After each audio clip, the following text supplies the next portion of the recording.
সিদ্দিকুল্লাহ চৌধুরী তিনি বলছেন যে কোনোভাবেই রাস্তায় নামবেন না, কোনো গন্ডগোল করবেন না। উনি কে আমি জানতে চাই, উনি কে? না, উনি এর আগে ওয়াকফের সময় জাতীয় নিরাপত্তা, বিমানবন্দরের নিরাপত্তা অগ্রাধিকার পাবে, এর বাইরে মুখ্যমন্ত্রী কোনো কথা বলবে না।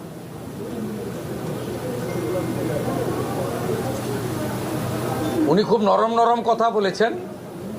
এইটাই সরকার, অন্য সরকার হলে ধমকাতো, যেমন রেজিনগরের লোকটা ধমকাতো, এখন আর ধমকায় না। এই যে আগের সরকার থাকতো ধমকাতো যে আমাদের ভোটে সরকার করেছি, এখন নরম নরম কথা বলছেন। জাতীয় সুরক্ষা এবং বিমানবন্দরের নিরাপত্তা আগে দেখতে হবে। এই বিমানবন্দরের লোকেশন খুব গুরুত্বপূর্ণ নিরাপত্তার ক্ষেত্রে। চীন, বাংলাদেশ সব কাছে,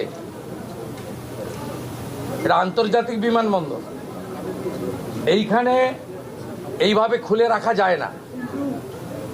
বাকি ঠিক আছে, আমরা তো ধর্ম পালনে কাউকে বাধা দিইনি। ওরা তো বলেছিল যে বিজেপি এলে মুসলমানদের তাড়িয়ে দেবে।